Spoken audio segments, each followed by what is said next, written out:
자, 21번부터 보도록 하겠습니다. 21번. 양심의 자유에 관한 설명 중 옳지 않은 것은, 일단은 양심의 자유, 우리 헌법 19조. 여기서 뛰쳐나간 종교. 이거 5차 때 뛰쳐나갔는데, 일단 양심이에요. 이 양심의 자유는 절대적 기본권도 있고, 상대적 기본권도 있다. 기본권도 들어있다. 뭐 이거는 기본적으로 아실 거고요. 양심 형성의 자유. 이렇게 되면 절대적 기본권. 어떠한 이유로도 제한할 수 없고, 실현 또는 표현의 자유. 이것도 양심의 자유에 포함된다. 1번, 음주 측정 요구에 응하여야 할 것인지에 대한 고민. 자, 일단 음주 측정은요, 혈중 알코올 농도. 혈중 알코올 농도는 양심하고 거리가 멀죠. 선악의 범죄에 관한 진지한 윤리적 결정을 위한 고민이라 할 수 없고, 그 고민 끝에 어쩔 수 없이 음주 측정에 응하였다 하여 내면적 구축된 인간의 양심 왜곡, 굴곡, 단전된다고 할 수 없으므로 음주 측정 요구가 양심의 자유를 침해하는 것은 아니다. 맞는 지문이죠. 두 번째, 국가의 존립과 안전을 위한 불가결한 헌법적 가치를 담고 있는 국방의 의무와 개인의 인격 존엄 기초가 되는 양심의 자유가 병역 의무 사건에서 충돌했어요. 자, 여기서 양심의 자유가 주된 기본권이지 종교의 자유가 주된 기본권이 아니죠. 요거 많이 나왔죠. 입법자는 두 가지 양립시킬 수 없는 조화점을 최대한. 왜 두 가지 충돌, 원래 기본권 대 기본권이 아니라 여기는 국가 헌법적 가치와 기본권과의 충돌 문제도 기본권과의 충돌 문제처럼 조화점을 찾는 게 중요하다. 그것이 불가능, 부득이한 어느 하나의 헌법적 가치를 후퇴시킬 수밖에 없는 경우에도 그 목적에 비례하는 범위 내에 그쳐야 된다. 맞는 지문이었죠.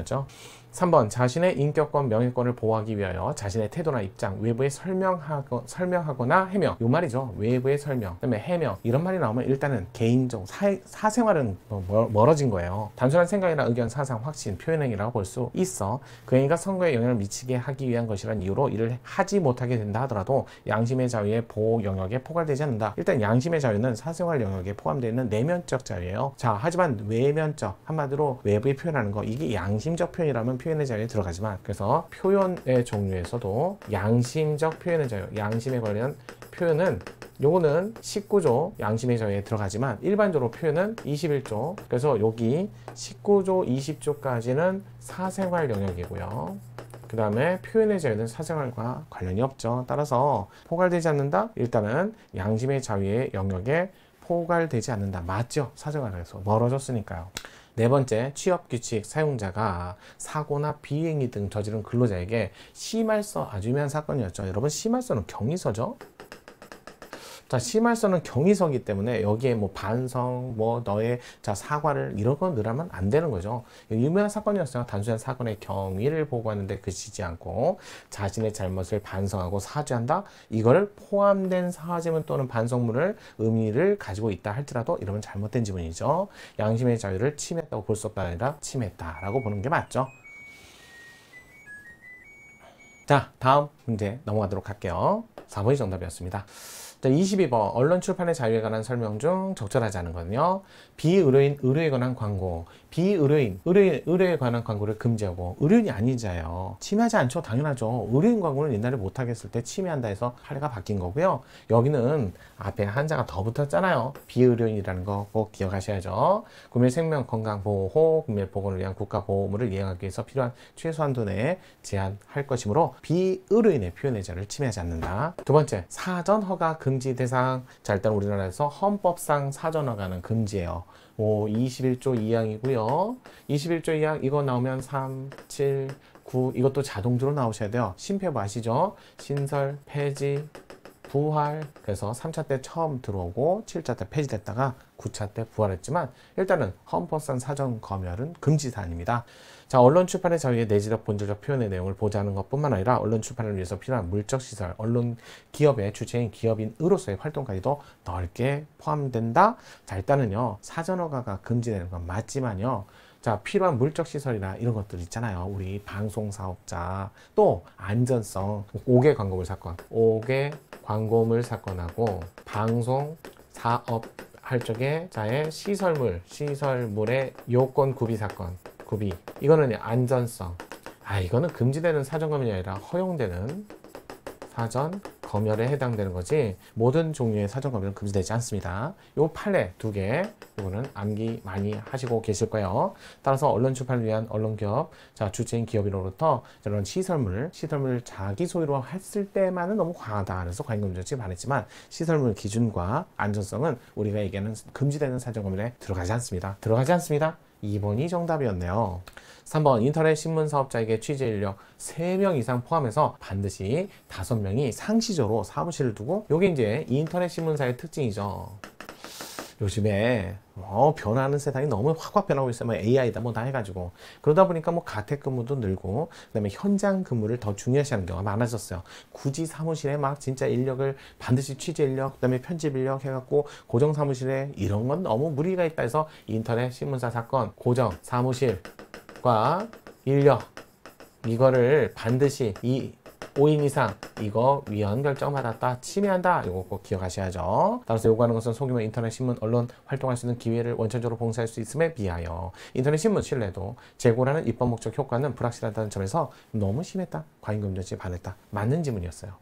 4번 표현의 자유, 사상, 의견, 자유롭게 표명할 자유, 그것을 전파할 자유를 의미하는 것. 그런 의사, 자유로운 표명과 전파의 자유에는 자신의 신원을 누구에게 밝히지 아니한 채, 이거 뭐야? 익명하며. 이것도 예전에 판례가 좀 갈렸었는데 지금은 선거, 운동, 기간 중이든 중이 아니든 관계없죠. 이것도 요즘에 많이 나오니까요. 선거, 운동, 기간 중이든 아니든 보장받아야 된다. 요거 많이 나왔어요. 예전에는 선거운동 기간 중에는 뭐 익명 감형 표현에 실명 조치를 해야만 반하지 않는다 했는데, 지금은요 익명 감형 표현의 자유, 충분히 제도적 보완을 통해서 악의적 표현을 걸러낼 수 있다는 거죠. 따라서 익명 감형, 자신의 사상, 견해, 표명, 전파할 익명 자유도 당연히 포함된다. 기본이에요. 옳지 않은 건 2번이었습니다. 자, 23번 볼게요. 알 권리. 우리 알 권리 하면 생각나야 되는 게 헌법 공부하시면서 구체적 기본권 중에 하나였어요. 개별법이 없어도 헌법에서 직접, 또 알 권리에는 자유권적 측면, 또 청구권적 측면 두 가지가 들어있잖아요. 수집, 수령, 그다음에 공공기관 정보 공개 청구에 관한. 자, 여기는 판례 견해니까요. 판례 입장을 물었으니까 가장 적절한 것. 교원의 개인정보 공개를 금지하고 있는 교육 관련 기관 정보 공개에 관한 특례법 조항. 자, 2개가 부딪혔어요. 학부모들이 정교조 명단을 공개해 주세요 라고 했을 적에 나이스에서는 공개를 하기에는 또 선생님들의 사생활 공개를 안 하자니 또 알 권리가 문제되죠. 이 기본권이 충돌되는 상황이었어요. 그래서 알 권리와 사생활이, 여기는 17조, 여기는 21조 2개. 그러니까 교원에 그분들도 사생활이 있잖아요. 충돌을 해결하기 위해서 점을 찾은 게 명수공개. 이건 합헌이었고요. 하지만 만약에 국회의원 사건이 있었죠. 국회의원이 명단을 공개했던 명단 공개는 이건 불법이다. 그래서 손해배상 책임져라 라고 했던 사건도 기억하셔야죠. 이거는 가치군 대법원 판례였으니까요. 자, 일단은 공개 조항은 학부모의 알 권리를 침해한다? 이 특례법 자체는 침해하진 않았어요. 이 법에 의해서 어떤 처분, 그 처분도 명단을 공개 또는 명수를 공개에 또 달라지고요. 공개를 안 하면 그러면 침해를 할 수 있겠지만 여기서는 법 자체는 침해하지 않았습니다. 자, 2번째, 저속한 간행물 출판 전면 금지, 이를 위반한 출판사 등록을 취소시킬 수 있도록 한다 해서, 자, 저속이란 말하고 음란이란 말은 너무나 많이 유명한 판례죠. 기본이에요. 음란. 자, 과거 98년도 당시에는 표현의 자유 21조 1항의 표현에 포함이 안 됐었다가 자, 2009년 판례 와서 드디어 포함되게 됐다. 그런데 결론은 이때도 음란한 출판사 등록 취소 합헌이었어요. 둘 다. 결론은 둘 다 합헌이었어요. 하지만 저속은요, 이게 조잡이라는 뜻인데, 조잡이라는 의미를 갖고 있는데, 솔직히 조잡이라는 의미 자체가 너무 포괄적이에요. 의미가 너무 포괄적이다. 어디서 어디까지인지 한계를 알 수 없다. 그래서 명확성 원칙에 반했다. 반했기 때문에 표현의 자유를, 성인의 알 권리, 표현의 자유를 침해했다. 이랬던 판례였어요. 그래서 침해가 아니다, 틀린 지문, 이렇게 보시면 돼요. 자, 그 다음에 3번 지문 볼게요. 자, 정보 공개 청구 대상이 되는 정보가 이미 다른 사람에게 널리 알려져 있다거나 인터넷 광고를 통해서 공개하여 인터넷 검색, 포털 사이트, 유명한 사이트 있잖아요.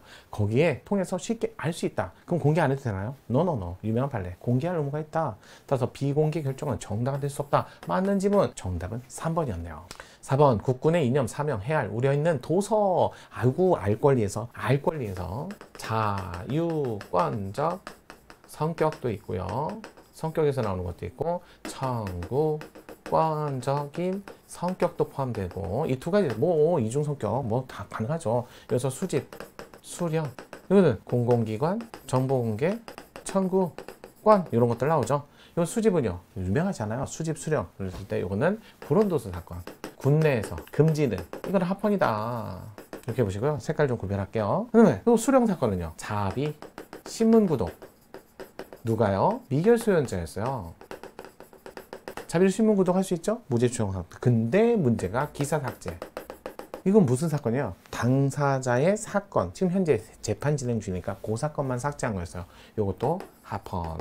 이렇게 보시는 거. 따라서 합헌. 다만 이제 요 불온도서는 대학교 도서관, 여기서는 마시즘도 공부해야죠. 그러다 보니까 대학 군내에서의 불온도서 금지하면 그건 위헌이에요. 하지만 요거는 좀 기본적으로 아셔야 될 것 같아요.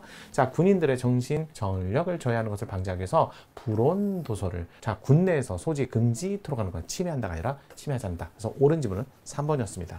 24번 볼게요. 집회 자유에 관한 설명 중 적절하지 않은 것은, 자, 집회 시위에 관한 법률상 시위. 자, 반드시 일반인 자유로이 통행할 수 있는 장소에서 이루어져야 한다는 행진 등의 장소 이동. 자, 조심하셔야죠. 우리 집회라는 것과 시위라는 개념이 있어요. 자, 시위라는 것은 보일시 위력 위니까 위력을 통해서 상대방 다른 사람에게 생각 또는 의사의 형성에 영향을 미쳤을 때 우리는 시위라고 합니다. 그러니까 시위라는 개념에 장소, 이게 장소 요소는 없어요. 그러니까 위력을 보여서 타인의 의사 형성에 영향을 줘야 되는 거지 무슨 장소를 특정하지는 않았어요. 따라서 시위는 반드시 일반인이 통행할 수 있는 장소에서 한다거나 행진 등의 장소 이동만을 동반해야만 성립하는 것은 아니다. 맞는 지문. 2번 볼게요. 자, 국회의장 공관의 경계 지점 100m. 아이고, 집시법에. 여기는 최근에까지 또 판례가 나왔어요. 집시법상 시위를 해서는 안 되는 금지 장소가 100m 사건 아시죠? 다만 원칙적으로 금지하면서 예외적으로 허용해야 되는데 허용. 만약에 원칙 금지 예외 허용인데도 불구하고 이거 원칙 금지 허용이 안 돼 있어요. 그냥 전면 금지 사건으로 과거. 그래서 이제 외교관, 외교시설부터 시작을 했어요. 그래갖고 23년 6월까지 와서 전부 다 6월, 심지어는 이제 이런 식으로 넘어오면서 대통령 관저, 또 국회의장 관저, 여기서까지 최근 판례가 자, 예외 없이 100m 전면 금지. 그래서 위헌 결정을 한 거죠. 그래서 이렇게 됐었어요. 여기는 전면 금지로 돼 있었거든요. 100m 안에서는 금지는 위헌이다. 헌법으로 치죠. 이거 헌법표지인데 뭐 헌법의 본질은 위헌이니까요. 그래서 과거 자, 요게 최근 판례예요. 그래서 최근 마지막 판례였어요. 대통령 이후에 가장 최근 판례가 국회의장 관저인데 이게 최신 판례 지문이에요. 최신 판례 지문에 해당합니다. 100m 이내 장소에서 5개 집회 시위를 일률적으로 금지하고 이를 위반한 집회 시위 참가자 처벌하는 집시법.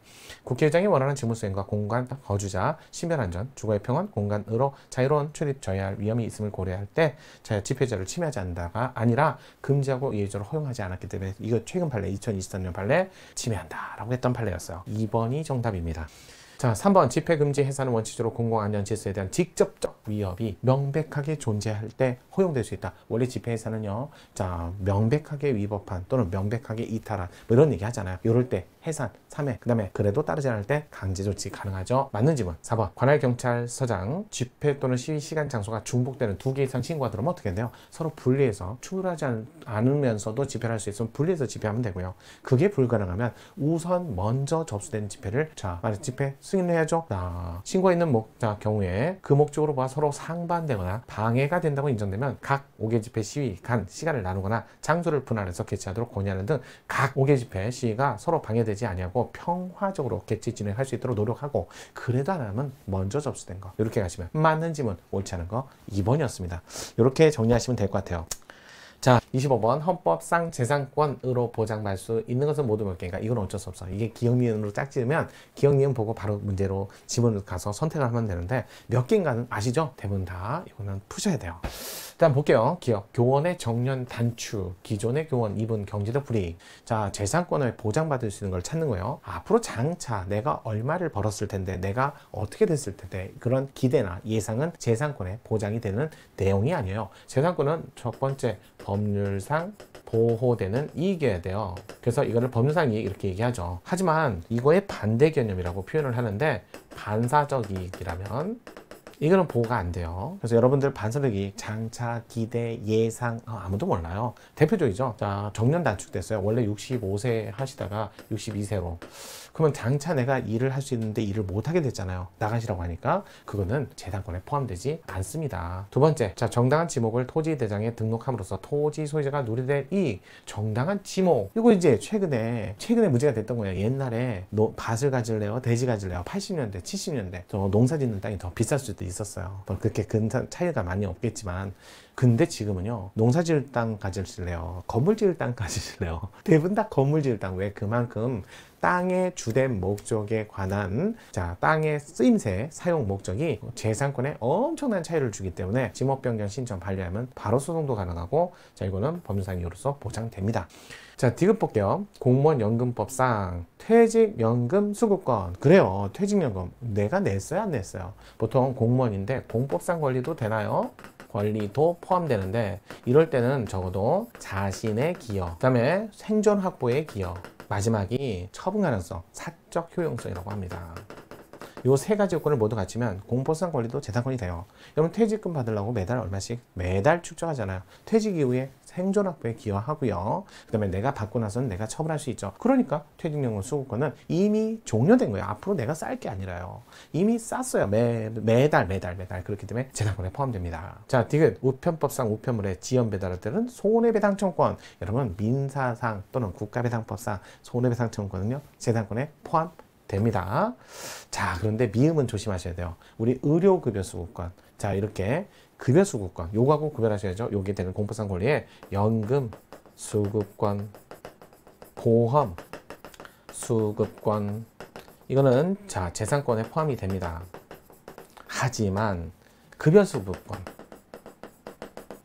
자, 이거는요, 기초생활수급법, 기초생활수급에 관한 법에 따라서 급여 수급권이 나오는데, 여러분 평상시에 이거 받으려고 매달 연금이나 보험처럼 얼마씩 내지를 않아요. 그러니까 이건 자신의 기여가 없거든요. 자신의 기여가 없이, 그러니까 공법상의 권리라 하더라도 이 세 가지 요건을 갖춰야 되는데, 자신의 기여가 없기 때문에 이거는 재산권에 포함되지 않습니다. 이렇게 보시면 돼요. 그래서 재산권에 포함되지 않는다. 그럼 포함되는 거 니은, 디귿, 리을 세 개가 정답이네요. 이렇게 찾으시면 돼요. 니은, 디귿, 리을. 이게 이제 세 개가 정답이었어요. 이건 어쩔 수 없어요. 개수 문제는 이렇게 푸셔야 돼요. 자, 25번에 이어서 26번 바로 볼게요. 선거에 관한 설명 중 옳지 않은 거. 자, 일단은 기억, 니은 고르는 문제예요. 그러니까 이런 고르는 문제 딱 나오시면요, 그냥 이걸 보고, 자, 기억, 니은 보고 바로 밑으로 내려오세요. 자, 옳지 않은 것이에요. 자, 대통령, 국회의원 선거 연령 헌법에?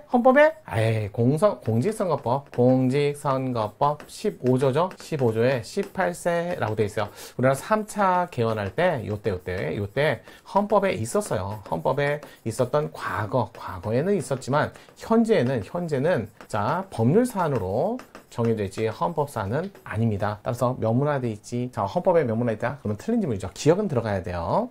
자, 니은 볼까요? 자, 대통령 선거에 있어서 최고 득표자가 2인 이상일 때, 이럴 때 간선하는 거 아시죠? 국회에 가셔서 다수표, 제적 과반수에 출석한 공개에서 다수표를 얻은 자가 당선자로 된다. 간선이에요, 간선. 맞는 지문. 이거 헌법 조문에 있는 지문이니까 17조에 있는 조문이에요. 따라서 맞는 지문. 니은은 들어가면 안 되죠. 기억은 들어가야 되고요. 그럼 기억은 들어가고 니은은 들어가면 안 되죠. 그럼 바로 2번이네요. 이렇게 정답을 찾으시면 되죠. 이렇게 선달을 고르세요라는 건 일단은 기억, 니은을 먼저 보시고 그 다음에 자, 문제를 푸시는 게 조금 더 시간을 절약할 수 있는 방법이에요. 그래서 바로 나왔어요. 정답은 기억, 니은인데, 자, 니은은 맞는 지문이고요. 디귿도 살펴볼게요. 출입국 관리법의 10조에 따른 영주의 체류 자격 취득일 3년인 경우간 외국인, 같은 법 34조에 따라 해당 지방자치단체 외국인 등록대장에 등재까지 되신 분은 그 구역에 선거하는 지방선거의 선거권은 있죠. 대신 피선거권은 없어요. 선거권은 있지만, 가능하지만 그래도 피선거권은 안 됩니다.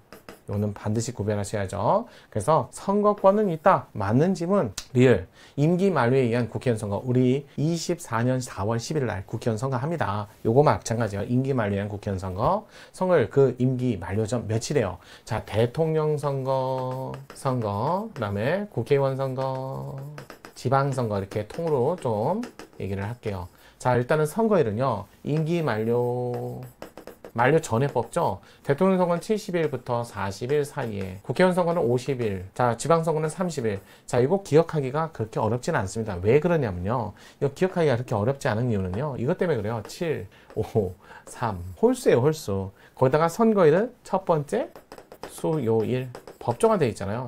확정, 법정화 돼 있어요. 이렇게. 그래서 이런 것들은 그냥 수요일, 따라서 수요일은 맞아요. 하지만 60일이 아니라 홀수예요. 7, 5, 3 이렇게 기억하세요. 대통령만 70일, 40일, 나머지는 7, 5, 3이니까 50일이에요. 50일, 50일. 그래서 옳지 않은 지문은 기억과 리을이 정답이었습니다. 이렇게 찾으시면 정답 찾기가 수월해요. 이렇게 찾으시는 게 맞아요. 자, 27번 넘어갈게요. 27번 볼게요. 자, 일단은 공무단위권에 관한 설명 중 적절하지 않은 거, 일단은 공무단위권 25조 참정권 중에 해당되는 조문입니다. 어차피 공무단위권의 범위는 자 공직취임 기회뿐만 아니라 공직취임 중에도 자 불이익 처우를 받지 않을 것과 승진 기회, 하지만 특정 시험 승진 이런 건 없어요. 또 특정 직책, 특정 지역, 특정 보수, 정년 보장 이거 없다는 거 아시죠? 그래서 기회 제공이에요. 정책 요구 이런 것들은 가능합니다. 보수 청구 이런 거 안 되는 거. 1번 선출직 공무원의 선출직, 보통 선거직이라고 하죠. 공무단위권의 선거를 전제로 하는 대의제 원리에 의해서 발생하는 것이므로 공직의 취임이나 상실에 관련된 어떠한 법률 조항이 대의제 본질에 반한다면 공무단위권 침해하는 것이라고 볼 수 있다. 일단은 선출직 공무원인데 일단 공직 취임이나 기회에 대해서 상실 관련된 이러한 법률 조항이라면 대의제 본질에 반할 우려도 있어요. 그러니까 선출직 공무원은 대의제하고도 관련성이 있기 때문에 그런 얘기를 하는 거죠. 이렇게 보시면 되고요. 자, 수뢰죄를 범하고 근거 이상의 선고에 아주 전형적인 문제였어요. 우리 집행유예 사건하고 그다음에 자 선고유예 사건이었어요. 금고 이상의 이렇게 금고 이상의 이렇게 집행유예 받았을 때 당연퇴직 사건이었고요. 자 여기도 마찬가지로 당연퇴직 이런 사건이었어요. 일단은 집행유예인데 당연퇴직 이거는 합헌이었죠. 자, 그 다음에 선고에는 당연히 이거는 위헌으로 다 아시고 다만 조심하는 게, 자, 요 선고유예 했던 범죄가 수뢰죄의 경우는 당연퇴직 들어간 거 합헌이었다. 이거 대부분 다 공부 어느 정도 하신 분들은 다 암기 많이 하셨을 것 같아요. 수뢰죄를 범하여 금고 이상의 형의 선고유예를 받은 국가공무원 당연퇴직으로 하는 것은 침해하지 않는다. 맞는 지문.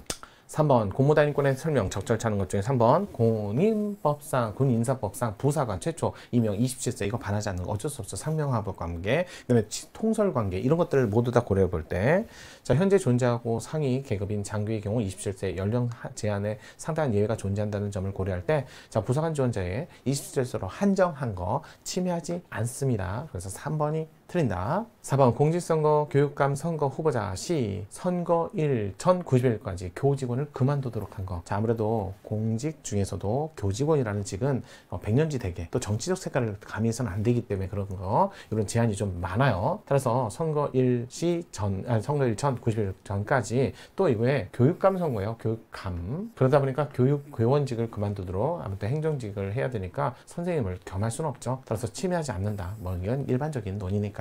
그래서 정답은 3번이었다. 28번 볼게요. 청원권 26조. 자, 청원권 아주 유명합니다. 우리 27조 사항하고 함께 아주 대표적으로 대국가적인 관계에서만 자 이런 거 관계에서만 이렇게 된다는 거. 그래서 대사인적 관계에서는 나오지 않아요. 자 청원권 26조 1항 문서로 할 것 2항 수리 심사 의무가 있다. 요거 암기 다 하시고 있을 거라고 생각합니다. 청원법도 좀 공부하셔야 되는 거. 청원권은 공권력과 관계에서 일어나는 여러 가지 이해관계, 의견, 희망. 자 적법한 청원을 한 모든 국민에게 주관 관서, 담당 관서, 국가기관이 청원을 수리할 뿐만 아니라 심사, 수리 심사. 자 청원자에게 심사 결과를 통지할 의무까지 있다. 아주 유명한 판례이기도 합니다. 2번 청원권에 관한 설명 중 적절한 것은 해서 정부에 관한 제출된 정부의 1번이 맞는 지문이죠. 제출된 정부의 정책에 관련된 청원의 심사와는 달리 정부에 회부된 정부의 자 이게 정부 정책과 관련됐으면 국무회의 심의를 반드시 해야 된다는 건 기본적으로 많이 기출된 지문이에요.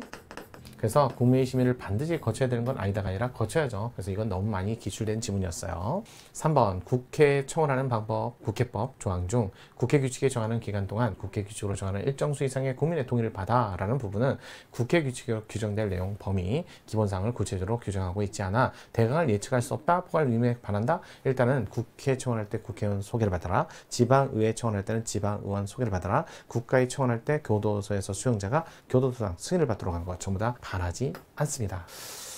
네 번째, 청원이 단순한 호소 요청이 아닌 구체적 권리 행사. 요거 실질적으로 봐야 돼요. 외형은 청원이라고 되어 있지만 알고 봤더니 이게 소송이야, 또는 구체적 권리 절차야. 그럼 권리 실질적으로 봐야 돼요. 이거 실질적으로. 내용적으로 판단을, 그냥 청원이라고 했으면 무조건 청원이야, 그건 형식적으로 보지 않는다는 거죠. 따라서 실질적으로 단순한 호소나 요청이 아닌 구체적 권리 행사의 성질을 갖더라도 그에 대한 국가기관 거부행위가 당연히 헌법소원 대상이 되는 공권력 행사가 아니다. 원래 청원에 대한 회시는 공권력 행사 불행사가 아니지만 실질을 고려해서 판단해 보니까 이거 공권력 행사 불행사가 돼서 헌법소원 가능할 수 있다 라고 했던 판례였습니다. 조심해야 되는 판례죠. 정답이 1번. 자, 29번 볼게요. 재판받을 권리. 드디어 이제 자주 나오는, 늘 나오는 27조 1, 2, 3, 4, 5항 전부 다 암기하셔야 될 조문에다가 판례까지. 자, 적어도한번의 사실심, 적어도한번의 법률심. 자, 공정한 재판을 받을 권리. 요거는 명시적 규정은 없어요. 27조 3항에 공개 신속, 고말 속의 공개 재판, 공정한 재판을 받을 권리가 당연히 포함되는 거죠. 헌법 27조 재판 청구권에 의해서 함께 보장. 재판 청구권에 민사, 형사, 행정, 헌법 재판도 다 포함됩니다.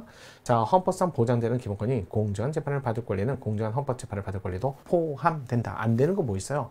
우리 국민 참여 재판을 받을 권리, 그거 법률상 권리. 그다음에 자, 이거 검사만 할 수 있는 거죠. 치료 감호. 이 치료 감호 청구에 관한 재판도 일단은 그건 법률상이에요. 헌법상 아니에요. 자, 그런 것들은 여기 헌법에 들어가 있는 재판을 받을 권리에 들어가지 않는다. 또 재심도 여기 안 들어갑니다. 그거 기억하세요. 3개. 재심. 헌법상 아니에요. 그 다음에 자, 치료 감호, 국민 참여, 이런 것들은 헌법상 재판 청구권에 포함되지 않습니다. 이거는 기본적으로 암기하셔야죠. 그래서 일단은 자, 공정한 재판을 받을 권리에 헌법재판소는 포함된다. 맞는 지문. 두 번째, 헌법이 대법원을 최고법원으로 규정하고 있다는 점과 함께 절차법이 정한 절차에 따라 실체법이 정한 내용대로 재판을 받을 권리를 보장하고자 하는 헌법 27조 취지에서 본다면 재판 청구권에는 대법원이 모든 사건을 상고, 대법원은 상고라고 하고 고등법원은 항소심이라고 합니다. 상고심으로서 관할을 해야 한다는 결론을 당연히 도출할 수 있다. 자, 요게 정말 우리나라에서 헌법에요. 헌법에 27조의 재판 청구권에는 최종심이 반드시 대법원이 해야 돼요. 이런 기본, 이런 거는 없어요. 3심 꼭 받아야 돼요. 이런 것도 없어요. 그럼 뭐가 들어갔는데요? 적어도 한 번에 사실심, 적어도 한 번에 법률심, 이걸 요구하는 거지. 일단 재판 조건이 최종심이 꼭 대법원 가야겠어요. 3심 제형, 이거는 들어있지 않습니다. 그래서 그런 결론은 당연히 도출될 수 있다. 이게 틀린 지문이죠. 그래서 정답은 2번이었고요. 3번, 헌법 27조 1항이 보장하는 공정한 재판을 받을 권리, 공격 방어권 충분히 보장되는 재판을 받을 권리 포함되어 있지만 외국에 나가 증거 수집할, 이거는 거기까지는 들어가 있잖아요. 4번, 신속한 재판을 받을 권리의 실현을 위해서 구체적인 입법 형성이 필요. 다른 사법 절차적 기본권에 비해서 폭넓은 입법 형성, 요게 형성 입법. 자, 27조 3항이죠. 27조 3항. 요거 또 마찬가지예요. 27조 5항도 형성입법이 필요하고요. 이것들은 기본적으로 따라서 자, 구체적 형성 절차 없이는 신속한 재판을 위한 어떤 직접적 구체적 권리가 발생하지 않는다. 요거는 좀 기억하셔야 될 내용인 것 같습니다. 정답이 그래서 2번이었어요. 자, 30번 보도록 하겠습니다. 30번, 국가배상 청구권에 관한 설명으로 옳은 것을 고르세요. 옳은 것이 옳은 것. 자, 볼게요. 국가배상 청구권 헌법에 29조에 있고요. 자, 여러분도 이미 공부 학습 많이 하셨겠지만 29조 1항 공무원의 불법행위로 인한 피해 발생 손해배상, 2항의 이중배상 금지. 또 조심해야 될 게 손해배상을 해줬다 해서 공무원의 과실이, 그러니까 공무원의 개인적 또는 공무원의 책임이 면책이 되는 건 아니에요. 일단은 옳은 것을 고르는 거니까 선지 보시고 또 고르는 방법 볼게요. 국가배상 청구권의 성립 요건. 여러분 일반적으로 국가배상 청구권의 성립 요건, 공직집, 고의, 소인인. 자, 요 공무원의 고의 과실, 요는 성립에 필요한 요건이죠. 원활한 공무집행을 위한 입법정책적 고려에 따라 법률로 이미 형성된 국가배상 청구권의 행사와 존속을 제한하는 것이다. 이미 성립한 걸 제한하는 게 아니라요. 성립요건이에요. 성립요건이니까 공직집, 고의, 손인이 인정돼야 손해배상이 인정되는 거지, 이미 법률로 성립된 손해배상 청구권, 국가배상 청구권을 행사하거나 또는 존속에 제한이 걸리는 게 아니죠. 성립요건이다. 이렇게 보시면 돼요. 따라서 기억은 행사나 존속에 제한은 관련된 게 아니기 때문에 기억이 틀린 지문이에요. 그럼 기억은 들어가면 안 돼요. 자, 니은도 볼게요. 청구기간 내 제기된 헌법소원 심판 청구. 보통 헌법소원은 행정소송과 똑같이 91년이라는 청구기간 제한이 있어요. 자, 헌법재판소 재판관이 청구기한을 오인하여 각하 결정을 한 경우, 이거 유명한 사건이죠. 우리나라에서 국가의 공무원이 잘못했다 했을 때 이 공무원은 입법공무원, 사법공무원, 그 다음에 행정공무원 다 포함되고 권력작용, 비권력작용, 재판, 명백히 반하는 재판을 했을 때 이것도 손해배상 갑니다. 유명한 판례요. 청구기간 오인 사건, 손해배상 인정했던 사건이었어요. 이건 단순히 암기사한 판례 비슷한 거였으니까요. 따라서 기억은 틀리고 니은은 맞는 지문이니까 니은이 들어가야죠. 기억은 틀리고 니은이 꼭 들어가야죠. 근데 디귿은 꼭 똑같이 들었으니까 결론은 리을에서 결정나니까 실제 시험에서는 리을을 먼저 보고 문제 풀고 디귿은 안 봐도 충분히 문제에 들어갈 수 있지만 여기는 해설이니까 디귿도 보도록 할게요. 법률이 헌법에 위반되는지 여부를 심사할 권한이 없는 공무원으로서는 행위 당시의 법률에 따를 수밖에 없고 행위에 근거된 법률 조항에 대해서 행위 후 위헌 결정이 선고되더라도 이 법률 조항에 따라 행위한 당해 공무원에게는 고의나 과실이 있다고 할 수 없어 국가배상 책임이 성립되지 않는다. 유명한 판례이기도 해요. 자, 일단은 우리나라에서 공무원은 법률대로 지배를 합니다. 근데 행위 당시에는 법률에 아무 문제가 없었는데 사후에 헌법재판소에서 위헌 결정을 받았다는 거예요. 공무원이 뭐 작두타고 미래를 예상하고 막 그렇게 보진 않아요. 따라서 행위시법주의니까 기본적으로 사후에 위헌 결정이 공무원이 행위 당시에 공무원이 고의과실에 영향을 줄까요? 원칙적으로 영향을 주지 않습니다. 맞는 질문이죠. 리을 보상금 지급 결정 동의한 때 민주화 운동 관련해서 입은 피해. 자, 재판상 화해 성립을 간주하는 민주화 운동 관련자 명예회복에 관한 보상에 관한 법률이에요. 우리나라 공법세계에서 손실보상제도라는 게 있고요. 손해배상이라는 제도가 있어요.